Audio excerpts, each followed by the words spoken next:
తెలంగాణకు చెందిన granite company Midwest limited 451 కోట్ల తొలి పబ్లిక్ ఆఫరింగ్ ఈ నెల 15న ప్రారంభమై 17న ముగియనుంది. ఐపీఓలో విక్రయించనున్న షేర్ల ధరల శ్రేణిని కంపెనీ 1014 నుంచి 1065గా నిర్ణయించింది.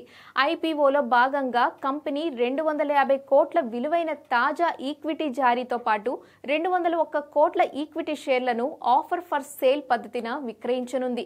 ఈ నెల 24న కంపెనీ తన షేర్లను స్టాక్ ఎక్స్చేంజీల్లో నమోదు చేసే అవకాశం ఉంది. తాజా ఈక్విటీ జారీ ద్వారా లభించనున్న నిధుల్లో 130.3 కోట్లను తన అనుబంధ విభాగమైన మిడ్వెస్ట్ నియోస్టోన్ క్వార్ట్స్ రెండో దశ విస్తరణ కోసం ఉపయోగించుకోనున్నట్లు మిడ్వెస్ట్ తెలిపింది. మరో 25.7 కోట్లను ఎలక్ట్రిక్ డంప్ ట్రక్కుల కోసం, 3.2 కోట్లను కొన్ని గనుల్లో సోలార్ ఇంధన అనుసంధానం కోసం వినియోగించుకోనుంది. కాగా 56.2 కోట్లను రుణాల తిరిగి చెల్లింపు కోసం, మిగతా సొమ్మును వ్యాపార అవసరాల కోసం ఉపయోగించుకోనున్నట్లు కంపెనీ పేర్కొంది. మిడ్వెస్ట్ తెలంగాణ, ఏపీలో 16 గ్రానైట్ గనులను నిర్వహిస్తోంది.